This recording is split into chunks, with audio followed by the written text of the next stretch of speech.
Hello दोस्तों, टेलीसेंस के official YouTube channel पर आपका बहुत बहुत स्वागत है। हमें बेहद खुशी है कि आप हमारे चैनल के माध्यम से स्टेप बाय स्टेप टैली सीख रहे हैं।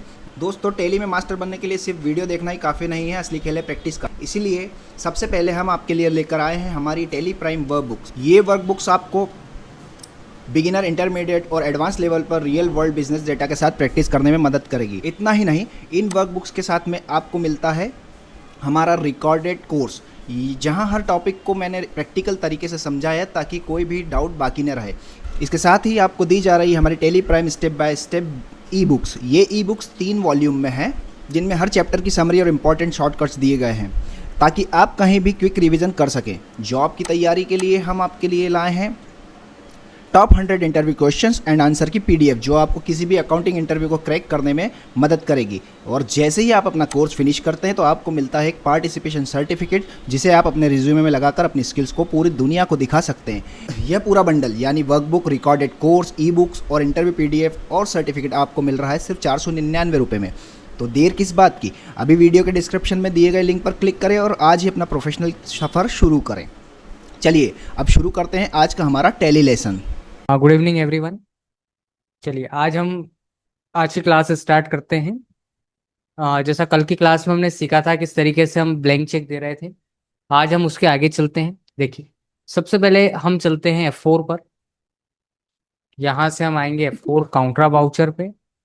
काउंटरा पे आने के बाद हमारा काम क्या है कि देखिए यहाँ से 1 मिनट हाँ ठीक है।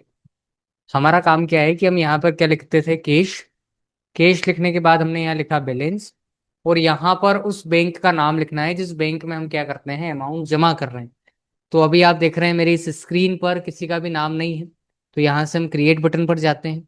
क्रिएट पर आने के बाद हमारे पास यहाँ हमने लिखा जैसे यस बैंक, और किसी भी बैंक में ट्रांजेक्शन तब पॉसिबल है जब हमारा उसमें अकाउंट होगा, तो यहाँ लिखेंगे हम बैंक अकाउंट। बैंक अकाउंट देने के बाद यहाँ पे हम जैसे आप देख रहे हैं मेरी इस स्क्रीन पर अकाउंट नंबर लिखा हुआ है, तो अकाउंट नंबर हम मेंशन करेंगे।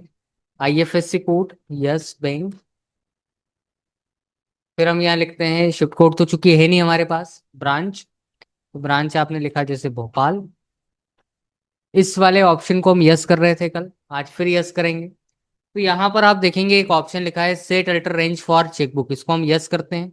जैसे ही आप इसको यस करेंगे तो आप देखेंगे आपके सामने 4 ऑप्शन है। फ्रॉम नंबर, पहले चेक का नंबर, टू नंबर, लास्ट वाले चेक का नंबर, नंबर ऑफ चेक, कितने चेक है हमारे पास, तो हमने लिखे 25, और यहाँ हम लिखेंगे बुक नंबर 1। और इस पूरे को हम एक्सेप्ट करेंगे कंट्रोल+A से। अब ये एक एंट्री है जिसमें ये शो कर रही है कि यस बैंक में हमने 50,000 रुपये जमा करें। 50,000 रुपये जमा करने के बाद सेकंड पॉइंट आता है, आज हम किसी व्यक्ति को, जैसे कल हम किसी व्यक्ति को चेक से पेमेंट दे रहे थे, तो आज हम चेक से पेमेंट ना देकर आज हम क्या करेंगे, देखिए आज हम जाएंगे यहाँ से F5 पर, पेमेंट पर। पेमेंट पर आने के बाद आप यहाँ उस व्यक्ति का नाम लिखेंगे जिसको आप पेमेंट कर रहे हैं, तो आप यहाँ से आ गए क्रिएट पे, यहाँ नाम लिखा आपने दीपक। अब चूंकि पेमेंट हम कर रहे हैं तो अंडर हेड आएगा इनडायरेक्ट एक्सपेंसेस। एक्सपेंसेस लेने के बाद इसको हम एक्सेप्ट करेंगे। एक्सेप्ट करने के बाद आप यहाँ बैलेंस लिखते हैं, और बैलेंस लिखने के बाद हम यहाँ से सेलेक्ट करते हैं हमारा बैंक, तो हमने लिखा यस बैंक। जैसे ही आप एंटर करेंगे तो आप देखेंगे मेरी इस स्क्रीन पर कि यहाँ पर लिखा हुआ है चेक 100, 125, इस तरीके से रेंज लिखी हुई है। तो ये कल हम पढ़ चुके थे कि भाई किस तरीके से हम चेक से पेमेंट कर रहे थे, चेक को कैंसिल कर रहे थे, या फिर हम ब्लैंक चेक दे रहे थे। आज की क्लास में हम सीखेंगे किस तरीके से हम सामने वाले के खाते में डायरेक्टली ट्रांसफर कर सकते हैं। तो उसके लिए आपको क्या करना है, यहाँ तक तो आना ही है। यहाँ से आप क्या करेंगे, स्पेस करेंगे, और जब आप स्पेस प्रेस करेंगे तो आप देखेंगे कि मेरी इस राइट शटर पे यदि आप देखते हैं तो ट्रांजेक्शन टाइप में आप देखेंगे चेक है, ई फंड ट्रांसफर है, यूपीआई है, तो आपने यहाँ लिखा ई फंड ट्रांसफर। अब चूंकि ई फंड ट्रांसफर कब होगा, जब आपका सामने वाले के पास, मतलब हमारे पास सामने वाले का क्या होगा, अकाउंट नंबर होगा, तो यहाँ हमने अकाउंट नंबर लिखा उसका। अब हमारा अकाउंट यस बैंक का है, तो ये प्रोबेबिलिटी है कि भाई उसका भी अकाउंट यस बैंक का हो, पॉसिबिलिटी है। नहीं है तो कोई इशू नहीं है, आप यहाँ पे अदर बैंक टाइप से यूको बैंक लिख लें। बैंक नेम पर जब आप जाएंगे तो आप देखेंगे लिस्ट ऑफ बैंक, तो लिस्ट ऑफ बैंक पर अभी एक ऑप्शन है हमारे पास, नॉट एप्लीकेबल। और एक हमारे पास लिखा हुआ है जिसका नाम क्या है। तो यहाँ पर एक ऑप्शन लिखा है हमारे पास स्पेसिफाई बैंक नेम, तो इस पर हम जाते हैं। जैसे ही आप इस पर जाएंगे तो यहाँ पर आप देखेंगे कि एक ऑप्शन हम लिखते हैं स्पेसिफाई बैंक नेम। यहाँ हमने लिखा है यूको बैंक, और इसको हम कंट्रोल ऐसे एक्सेप्ट कर लेंगे। तो ये इस तरीके से हम किसी व्यक्ति को जो पेमेंट करते हैं वो उसमें हम क्या कर सकते हैं, ई फंड ट्रांसफर कर सकते हैं। यदि आप चाहते हैं कि ये जो ट्रांसफर हुआ ये यहीं दिख जाए, भाई जैसे इसका क्या प्रूफ है कि भाई आपने चेक से दिया, आपने ई फंड ट्रांसफर दिया। जैसे एक एंट्री में आपको चेक से भी करके बताता हूँ। दीपक नाम के व्यक्ति को मैं चेक भी दे देता हूँ 4,000, ये चेक दे दिया। तो यहाँ तो शो हो गई, लेकिन इन दोनों में क्या डिफरेंस आ रहा, कोई डिफरेंस नहीं भाई। एक में आपने 7,000 दिए, एक में आपने 4,000 दिए। तो यदि आपको ट्रांजेक्शन का देखना है कि भाई किस तरीके से हुआ, तो आप इस स्क्रीन से क्या करेंगे, F12 करेंगे। F12 करने के बाद आप एक ऑप्शन देखेंगे, देखिए यहाँ एक ऑप्शन लिखा है शो बैंक एलोकेशन डिटेल्स, इसको हम यस करेंगे।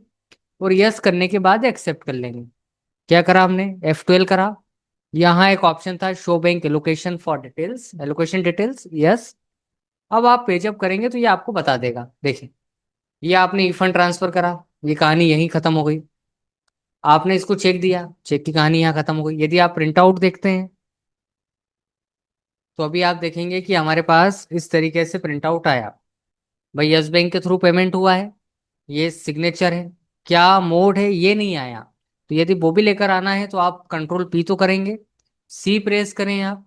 सी प्रेस करने के बाद एक ऑप्शन आप देखेंगे, जैसे यहाँ पर एक ऑप्शन है शो बैंक ट्रांजेक्शन डिटेल्स, इसको आप यस करेंगे, yes in the sense enter. Enter से यस होता है, एंटर से ही नो होता है ये। तो एंटर से यस करा।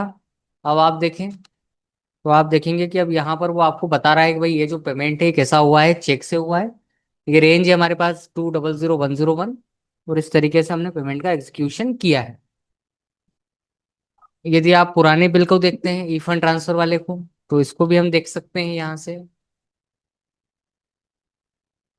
अब यहाँ वो दिखा रहा है सेम बैंक ट्रांसफर, जबकि चूंकि ट्रांसफर हुआ है यूको बैंक में, लेकिन फिर भी वो दिखा रहा है सेम बैंक ट्रांसफर। तो सेम बैंक ट्रांसफर का मतलब होता है कि चूंकि हम इसमें दो मिसमैचिंग होती है।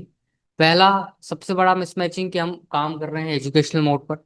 यदि लाइसेंसिंग मोड होता तो फिर हम हमारे हिसाब से एडजस्ट कर लेते हैं, सिस्टम खुद ही एडजस्ट कर देता, NEFT RTGS लिख देता है। बट चूंकि ऐसा कुछ है नहीं, तो इसलिए वो ले रहा है सेम बैंक ट्रांसफर। तो एक टॉपिक तो हमारा ये कवर हुआ कि हमने सीधा क्या किया है, ई फंड ट्रांसफर का उपयोग करा है। अब इसके आगे हम चलते हैं, एक पॉइंट और डिस्कस करते हैं तो हमारा बैंकिंग लगभग लगभग ऑलमोस्ट खत्म हो जाएगा। एक पॉइंट ये होता है, जैसे कई बार हम पेट्रोल पंप पे जाते हैं और हम किसी व्यक्ति को क्या करते हैं, मतलब पेट्रोल पंप पे हम क्या करते हैं, कार्ड स्वाइप करते हैं।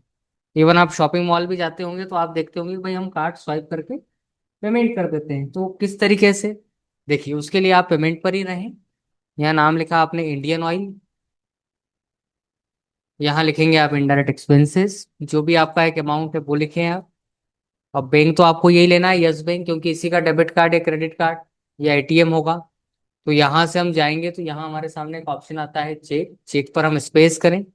स्पेस करने के बाद हमारे पास एक ऑप्शन आता है, जैसे आप यहाँ देखेंगे चेक, ई फंड ट्रांसफर और एक है UPI।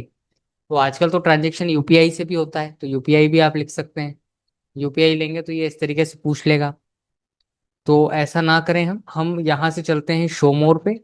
और शो मोर पे जब आप जाएंगे तो आप देखेंगे कि एक ऑप्शन आपको गिवन है ATM, और एक है कार्ड। बात वही है, कार्ड में आप जाएंगे तो दो ऑप्शन बन जाएंगे, डेबिट और क्रेडिट कार्ड। और ATM तो आप ATM समझते ही हैं, ATM कार्ड जिसको हम कहते हैं, मतलब बेसिकली डेबिट कार्ड ही होता है। तो आप कार्ड लिखेंगे तो भी सही माना जाएगा, ATM लिखेंगे तो भी सही माना जाएगा।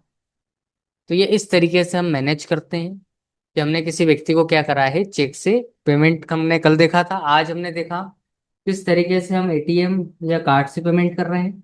या फिर एक पॉइंट हमने और देखा कि जिसमें हम ये देख रहे हैं कि भाई किस तरीके से ई फंड ट्रांसफर होता है। तो ये जितने भी टॉपिक हैं इसको लेकर किसी तरीके का कोई डाउट कोई क्यूरी हो तो हमारा, जिसमें हम ये सीख रहे हैं कि किस तरीके से हम बैंकिंग का यूज करते हैं। जैसे कल की या पिछले क्लासेस की भी हम बात करें तो इन सारी क्लासेस में हमने डिस्कस करा कि चेक से पेमेंट किस तरीके से होता है, चेक कैंसिल कैसे होता है, ब्लैंक चेक हम कैसे देते हैं, इवन हमने ये भी देखा कि किस तरीके से हम ई फंड ट्रांसफर का यूज करते हैं। तो ये सारे पॉइंट हम डिस्कस कर चुके हैं। आई होप आपको ये टॉपिक समझ आए होंगे। तो एक बार आप ये सारे टॉपिक चलाकर देखें।